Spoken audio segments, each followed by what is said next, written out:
안녕하세요. 크리스탈과 함께 책 읽는 시간입니다. 이번에 함께 하실 작품은 헤르만 헤세의 데미안입니다. 헤르만 헤세는 독일계 스위스인으로 소설가이자 시인입니다. 1946년 노벨 문학상을 수상했습니다. 그는 주로 성장하는 청춘들의 고뇌와 인간 내면의 양면성에 대한 고찰을 통해 휴머니즘을 지향한 작가로 14세 때 시인이 아니라면 아무것도 되지 않겠다고 다짐했으며 시계공장과 서점에서 일하기도 했습니다. 첫 시집 낭만의 노래가 좋은 반응을 얻었고 9살 연상의 피아니스트인 마리아 베르누이와 결혼하여 스위스 접경 지역인 가이엔호펜에 정착하여 안정된 생활을 했으나 곧 안정된 생활의 권태를 느끼고 싱가포르, 수마트라, 실론, 인도 여행을 다녀오기도 했으며 유럽의 여러 곳을 다니며 작품을 썼습니다. 평화주의자였던 헤세는 조국의 배신자, 매국노라는 언론의 지탄을 받았을 뿐 아니라 그의 모든 저서는 판매 금지와 출판 금지 처분을 받기도 했습니다. 그 당시 부친의 사망, 부인의 정신분열증, 막내 아들의 입원 등으로 본인도 정신과 치료를 받게 되었습니다. 그 후 의학 심리학의 대가인 칼 구스타프 융을 만나게 되었고 꿈속에서 데미안의 등장인물을 만났으며 정신과 치료를 통해 정신적인 위기에서 벗어나고 창작을 위한 영감도 받았다고 합니다. 정원을 가꾸고 토마토를 기르고 낙엽 태우는 일을 특별히 좋아했던 헤세는 85세에 세상을 떠났습니다. 주요 작품으로는 수레바퀴 아래서, 정원사 헤세, 시타르타, 꺾어진 기저 등이 있습니다. 구독, 좋아요, 그리고 알림 설정 부탁드립니다.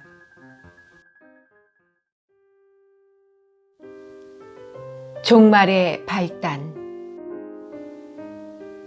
여름 학기 동안에도 H에 머무르고 싶다는 나의 뜻은 관철되었다. 집안에 있는 대신 우리는 거의 언제나 시냇가에 있는 정원에 나와 있었다. 씨름에 완전히 패배한 일본인은 가버렸고 톨스토이 신봉자도 오지 않게 되었다. 데미안에게는 말이 한 필 있었는데 매일 꾸준히 그것을 탔다. 나는 종종 그의 어머니와 단둘이 있었다. 이따금 나는 이러한 내 생활의 평화스러움이 이상하게 생각되었다. 나는 너무나 오랫동안 고독하고 체념하며 괴로움과 싸우는데 익숙해져 있었으므로 HC에서 지낸 이 몇 개월이 내게 있어서는 마치 안락하고 황홀하게 단지 아름답고 유쾌한 사물과 감정 속에서만 살 수 있는 어떤 꿈의 섬에서 보내는 시간처럼 느껴졌다. 나는 이것이 우리가 생각하고 있는 새롭고 보다 더 높은 공동체의 전조임을 예감했다. 그러나 자주 이러한 행복감에도 불구하고 종종 깊은 비애가 엄습해 왔는데 그것은 이러한 생활이 오래 지속될 수 없다는 것을 잘 알고 있었기 때문이다. 나는 풍요로움과 안락함 속에서 살아가도록 태어나지 않았던 것이다. 내겐 고뇌와 광분이 필요했다. 언제고 이 아름다운 사랑의 영상에서 깨어나 아무런 평화도 공존도 없이 단지 고독과 싸움만이 존재하는 그런 다른 사람들의 차가운 세계 속에 다시금 혼자 서 있게 되리라는 것을 절실히 느꼈다. 그런 생각을 한 뒤부터 나는 아직 나의 운명이 이 아름답고도 고요한 풍경 속에 머물러 있음을 기뻐하며 갑절의 애정으로 에바 부인 곁을 떠나지 않았다. 여름의 몇 주일은 빨리 너무나 쉽게 지나갔고 학기도 벌써 끝나가고 있었다. 머지않아 이별이 올 테지만 나는 이별을 생각할 수 없었다. 사실 그 일은 생각조차 하기 싫었고 꿀이 있는 꽃에 나비가 집착하듯이 그렇게 이 아름다운 날들에 집착하고 있었다. 그것은 행복의 시절이었고 내 인생 최초의 충족이었으며 공동체의 가입이었다. 다음에는 어떤 일들이 닥쳐올 것인가? 나는 또다시 싸워야 하고 동경에 괴로워하고 꿈을 꿀 것이며 고독해질 것이다. 그러던 어느 날 이러한 예감이 몹시 강렬하게 나를 엄습해왔다. 동시에 에바 부인에 대한 사랑이 갑자기 고통스러울 정도로 불타올랐다. 가슴이 저려왔다. 머지않아 나는 그녀를 만나지도 못하고 집안을 거니는 그녀의 당당하고도 다정한 발걸음 소리를 듣지도 못할 것이며 내 책상 위에서 그녀가 준 꽃을 볼 수도 없게 되는 것이다. 결국 나는 무엇을 얻었던가? 그녀를 얻는 대신 그녀를 얻으려 싸우기만 했으며 영원히 그녀를 나의 것으로 빼앗는 대신 꿈을 꾸었고 안락함에 내 몸을 맡기고 있었을 뿐이었다. 이제까지 그녀가 나에게 이야기한 진정한 사랑에 대해 온갖 말들과 수많은 세련된 경고의 말들과 헤아릴 수 없이 많은 가벼운 유혹 혹은 약속 같은 것들이 불현듯 뇌리에 되살아났다. 그래서 결국 얻은 것이 무엇인가? 아무것도 없었다. 아무것도. 내 방 한가운데 서서 나는 내 온 의식을 집중하여 에바 부인을 생각했다. 나는 그녀로 하여금 나의 사랑을 느끼게 하고 그녀를 나에게 끌어당기기 위해 내 온 영혼의 힘을 집중시키려 했다. 그녀는 나에게로 와야 하며 나의 포옹을 열망하여야 하고 나의 입맞춤이 그녀의 성숙하고 사랑스러운 입술을 탐욕적으로 헤쳐놓아야만 했다. 나는 선체로 손가락과 발이 차가워질 때까지 긴장을 늦추지 않았다. 몸에서 힘이 빠져나가고 있음을 느꼈다. 잠시 동안 무언가 밝고 차가운 것이 나의 내부에 단단하게 응어리졌다. 나는 그 순간 가슴 속에 한 개의 수정을 품은 듯한 느낌을 받았다. 그리고 그것이 나의 자아임을 깨달았다. 냉기가 가슴까지 올라왔다. 그 무서운 긴장에서 깨어나자 나는 무엇인가가 다가오고 있는 것을 느꼈다. 나는 죽을 정도로 지쳐 있었지만 불타오르듯이 황홀하게도 에바 부인이 방 안으로 들어서는 것을 볼 마음의 준비를 갖추고 있었다. 그때 말발굽 소리가 어지럽게 울려왔다. 그것은 아주 가까이에서 요란스럽게 들리더니 갑자기 멈췄다. 급히 창가로 뛰어가 보니 데미안이 말에서 내리고 있는 것이 보였다. 나는 아래로 내려갔다. 무슨 일인가, 데미안? 설마 자네 어머니에게 무슨 일이 생긴 건 아니겠지? 그는 내 말을 거의 듣고 있지 않았다. 그는 매우 창백해 보였으며 그의 이마에서 양쪽 볼 위로 땀이 흘러내리고 있었다. 그는 헐떡이는 말의 고삐를 정원의 울타리에 메고는 나의 팔을 잡고 거리로 내려갔다. 자네도 벌써 무엇인가 알고 있는 건가? 나는 아무것도 몰랐다. 데미안은 나의 팔을 꽉 쥔 채 어둡고 연민에 가득 찬 이상스러운 시선으로 나를 바라보았다. 그래, 이봐. 이제 시작되었다네. 물론 자네도 러시아와 긴박한 긴장 상태를 알고 있었겠지만. 뭐라고? 전쟁이 일어났단 말인가? 나는 그렇게까지 되리라고는 생각하지 않았네. 주위에는 아무도 없었지만 그는 아주 낮은 목소리로 말했다. 아직 정식으로 선전포고가 된 건 아니야. 하지만 전쟁이야. 내 말을 믿게. 나는 그날 이후 이 문제를 가지고 자네를 괴롭히진 않았지. 하지만 나는 그 뒤 3차례나 새로운 징조를 보았다네. 요컨대 그것은 세계의 멸망도 아니고 지진도 아니고 혁명도 아니네. 전쟁이 일어나는 거야. 자네는 사태가 어떤 결과를 초래하게 될지 볼 수 있을 걸세. 사람들에게는 그것이 기쁨이 될 거고 벌써 사람들은 전쟁이 일어난 것을 기뻐하고 있다네. 그들에겐 생활이 무의미해진 것이란 말일세.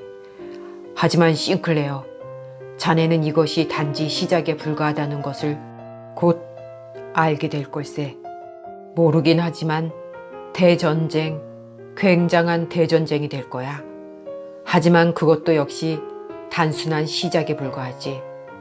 새로운 것이 시작되고 있네.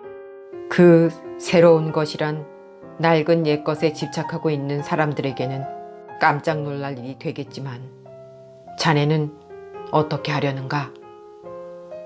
나는 당혹감을 느꼈다. 모든 것이 내게는 낯설고 아직도 사실처럼 들리지 않았다. 나는 모르겠네. 자네는? 그는 어깨를 움찔했다. 동원령이 내리면 나는 곧 입대하겠네. 나는 소위라네. 자네가? 그런 줄은 전혀 모르고 있었네. 그렇겠지. 그건 나의 적응 능력의 하나지. 자네도 잘 알겠지만 나는 언제나 다른 사람의 눈에 띄는 것을 좋아하지 않았고 언제나 올바르기 위해 좀 과다한 일을 해왔던 것일세. 나는 일주일 내로 전쟁터에 가게 되리라고 생각하네만. 오, 맙소사. 이봐, 그 일을 감상적으로 생각해서는 안 되네. 물론 살아있는 사람에게 발포를 명령한다는 것은 조금도 즐거운 일이 아니야. 하지만 그것은 부차적인 문제에 불과하다네. 이제 우리들은 모두 커다란 수레바퀴 속에 휩쓸려 들어가게 될 걸세. 자네도 마찬가지겠지. 자네도 필경 징집당할 거야. 그럼 자네 어머니는 데미안? 그제서야 비로소 나는 불과 15분 전에 있었던 일을 상기했다. 그 사이 세상은 얼마나 변해버렸는가. 감미롭기 그지없는 영상을 불러일으키려고 나는 온 영혼을 모으고 있었던 것인데 지금의 운명은 새로이 위협적인 무서운 과면 뒤에서 나를 노려보고 있었다. 어머니 말인가? 아, 어머니에 대해서는 걱정할 필요가 없네. 어머니는 안전하실 걸세. 오늘날 이 세상의 어느 누구보다도 말일세. 자네는 어머니를 그렇게도 사랑한단 말인가? 자네도 그것을 알고 있었군, 데미안. 그는 밝고 쾌활하게 웃었다. 이 어린 친구야, 물론 알고 있었지. 나의 어머니를 사랑하지 않고서 에바 부인이라고 부른 사람은 아직 아무도 없다네. 그런데 어떻게 된 거지? 자네는 오늘 어머니나 나를 불렀지? 그렇지 않나? 그래, 불렀었네. 나는 에바 부인을 불렀네. 어머니는 그걸 감지하셨다네.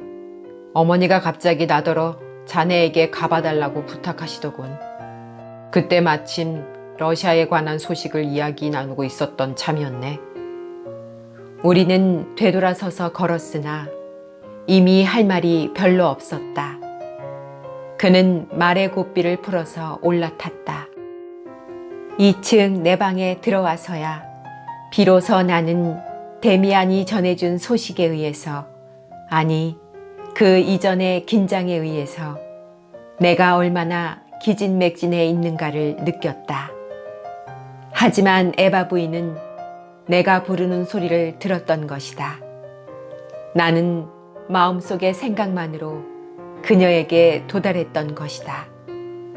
그녀가 직접 와줬더라면, 오지 않았다 해도 이 모든 것은 얼마나 기이하며 아름다운 일인가.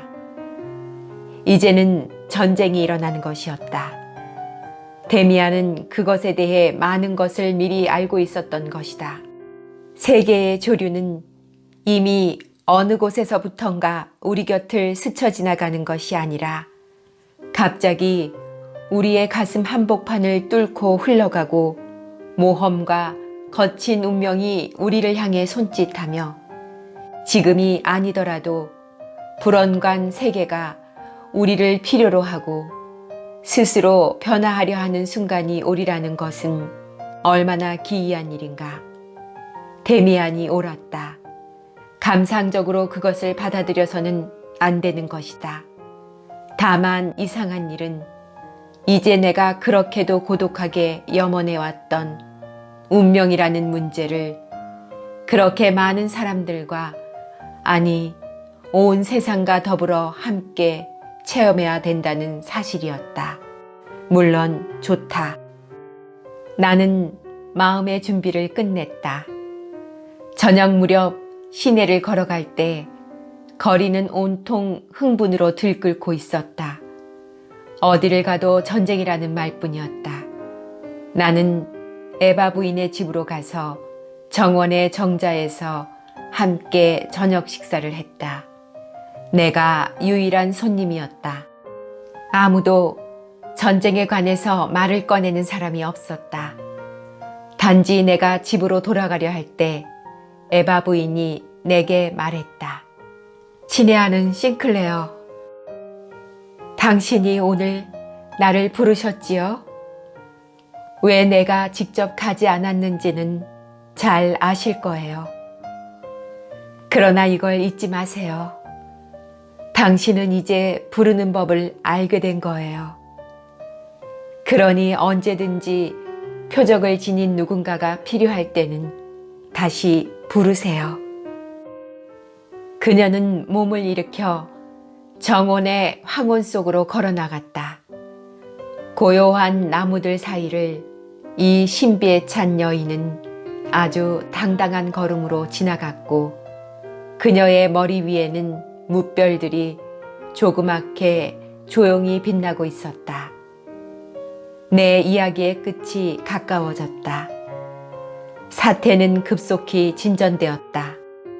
곧 전쟁이 시작되었고, 데미안은 은혜색의 군복을 입은 낯선 모습으로 떠나갔다. 나는 그의 어머니를 집으로 데려다 주었다. 얼마 지나지 않아 나도 그녀와 작별을 하게 되었다. 그녀는 내 입에다 입을 맞추고 잠시 동안 나를 가슴에 끌어안았다. 그녀의 불타는 큰 두 눈이 나의 눈을 바싹 들여다보고 있었다. 모든 사람들은 형제가 된 것 같았다. 그들은 조국과 명예를 생각했다. 그것은 그들 모두가 한순간 들여다본 운명에 가리워지지 않은 얼굴에 불과했다.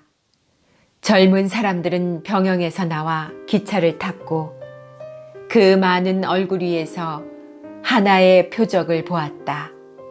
그것은 우리들의 표적이 아니라 사랑과 죽음을 의미하는 아름답고 고귀한 표적이었다. 나도 역시 한 번도 본 적이 없는 사람들에게 포옹을 당했다. 나는 그것을 이해할 수 있었고 기꺼이 그것에 응답했다. 그들이 그렇게 하는 심정은 단순한 도취일 뿐 운명의 의지는 아니었다. 그렇지만 그 흥분은 신성했는데 그것은 모두가 운명의 눈에 잠깐 동안에 도취된 시선을 던진 데서 기인된 것이다. 내가 전쟁터로 갔을 때는 거의 겨울이 다가와 있었다. 처음에 나는 끊임없는 사격과 흥분에도 불구하고 만사에 대해 다소 실망했다. 옛날에 나는 한 인간이 이상을 위해 살아간다는 것이 왜 드문지 진지하게 생각해 본 적이 없었다. 그런데 지금에 와서 나는 많은 사람들이, 아니 모든 사람들이 이상을 위해 죽을 수도 있다는 것을 실제로 경험했다. 물론 그것은 개인적이거나 자유롭거나 선택된 이상이 아니라 공통적이고 떠맡겨진 이상임에 분명했다. 그러나 시간이 갈수록 나는 내가 인간을 과소평가했음을 알게 되었다. 아무리 군인으로서의 의무와 공통적인 위험이 그들을 획일화시켰다 하더라도 살아있는 사람들이거나 죽어가는 사람들이거나 매우 당당한 태도로 운명의 의지에 접근하는 것을 보았다.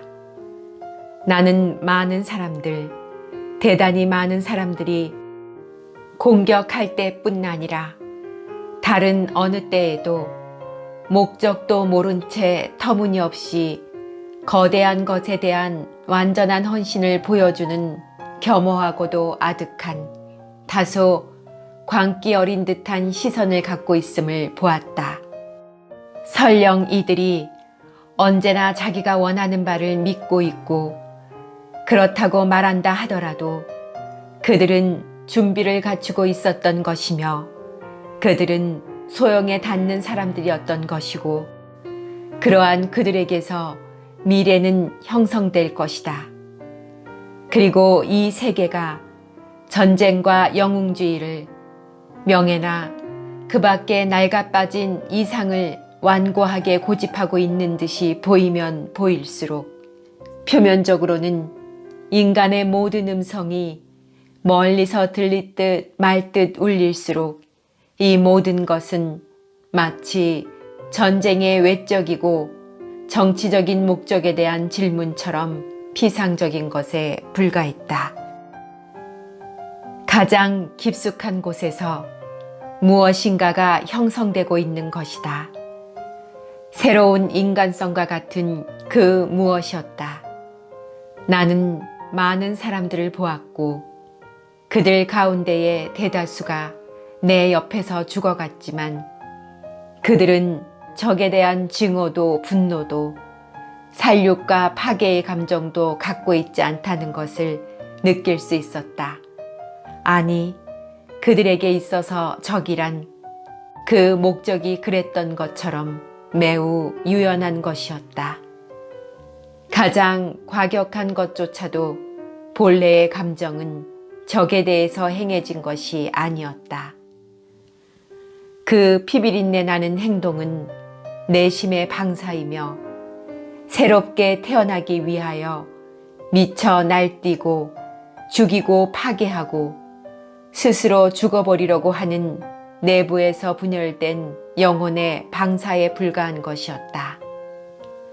한 마리의 거대한 새가 알에서 나오려고 싸우고 있는 것인데 그 알은 이 세계였고 따라서 이 세계는 산산조각이 나지 않으면 안 되는 것이었다.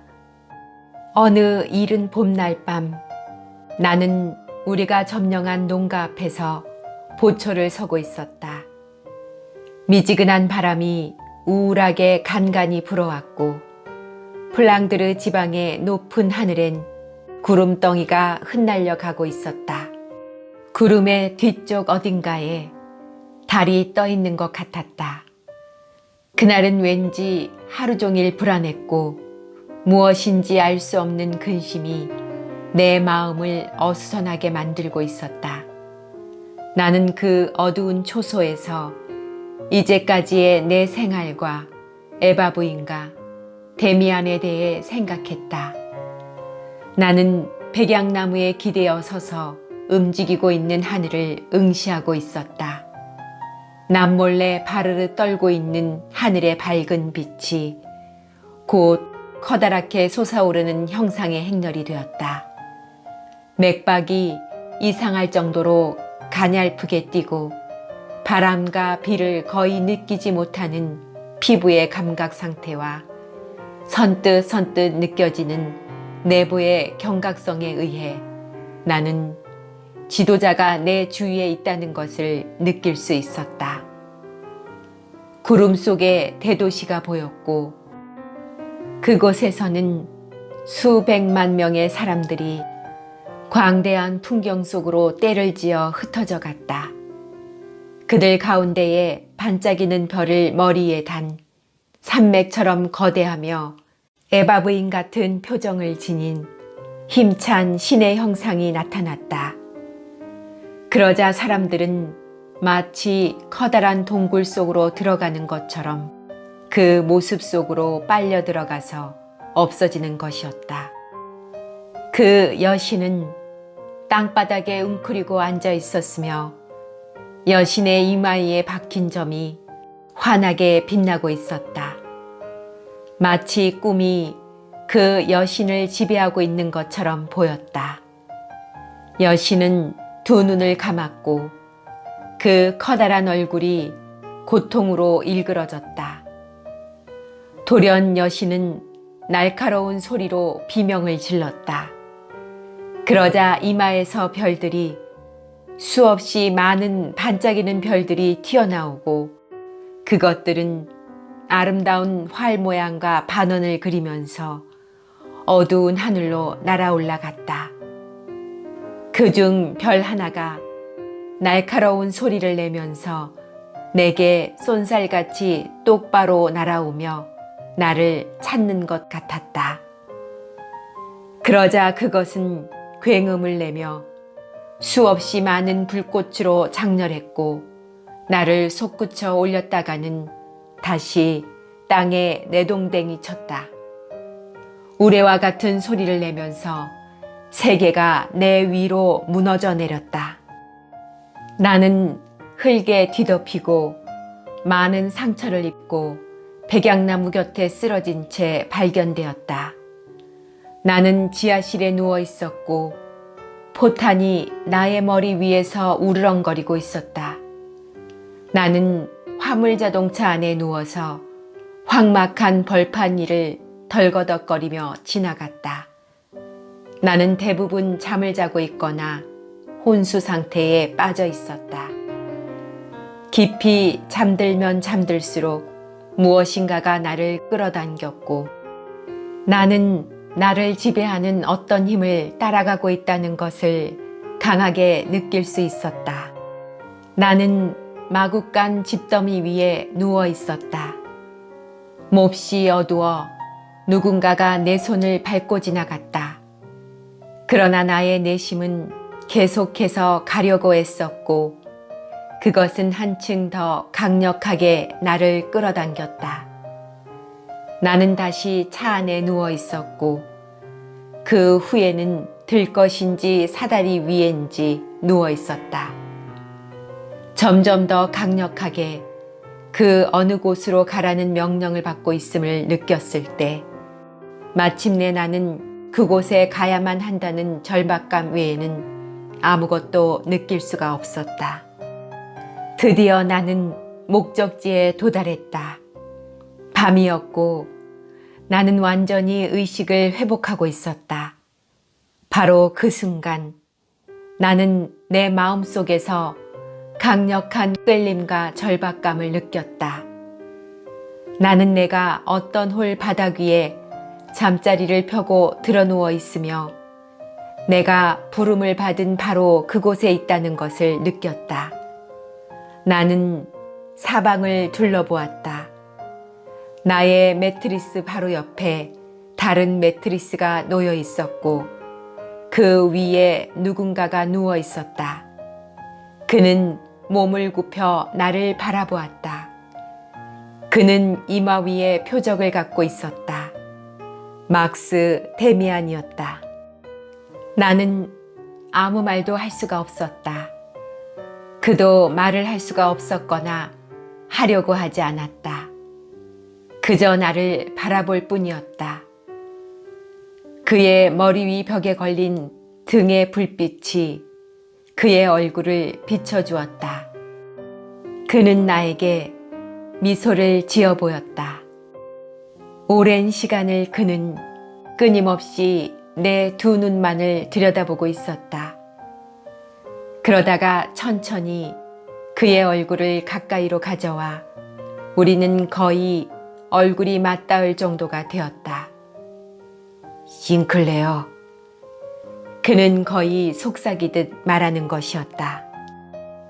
나는 눈으로 그에게 그의 말을 알아들었다는 신호를 보냈다.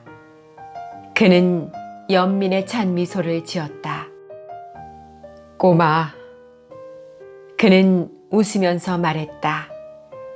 그의 입은 이제 나의 입과 아주 가까이에 있었다. 그는 나직이 말을 계속했다. 프란츠 크로모를 아직도 기억하고 있나? 나는 그에게 눈을 깜빡여 보였다. 그리고 미소를 지을 수도 있었다. 어린 싱클레어, 들어봐. 나는 떠나야만 돼. 자네는 아마 언젠가 나를 다시 필요로 하게 되겠지. 그러모나 그 밖의 일 때문에 말이야. 그때 자네가 나를 부른다고 해서 내가 그렇게 쉽게 말을 타고 가든지 기차를 타고 갈 수는 없을 거야.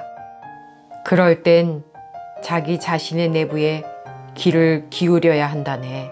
그러면 내가 자네 내부에 있음을 알게 될 거야. 알겠어? 그리고 조금만 더. 에바 부인이 부탁했어. 만약 자네가 언젠가 나쁜 처지에 놓이게 되면 그녀가 나에게 주어 보낸 입맞춤을 자네에게 해주도록 말이네. 눈을 감게, 싱클레어. 나는 순순히 눈을 감았다. 끊임없이 피가 조금씩 흐르는 내 입술 위에 그가 가볍게 입 맞추는 것을 느꼈다. 그리고 나는 잠이 들었다. 다음 날 아침 눈을 떴다. 붕대를 감아야만 했던 것이다. 마침내 잠에서 완전히 깨어나자마자 나는 재빨리 옆의 매트리스로 몸을 돌렸다. 거기에는 내가 한 번도 본 적이 없는 낯선 사람이 누워 있었다. 붕대를 감는 것은 몹시 고통스러웠다. 그리고 이 이후에 내게서 일어났던 모든 일들 역시 내게 고통을 주었다.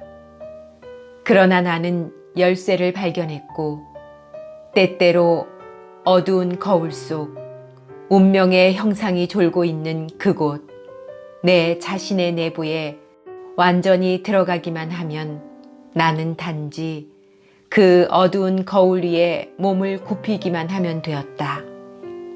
그러면 이젠 완전히 데미안과 같은, 내 친구이자 지도자인 데미안과 같은 내 모습을 그곳에서 발견할 수가 있었다.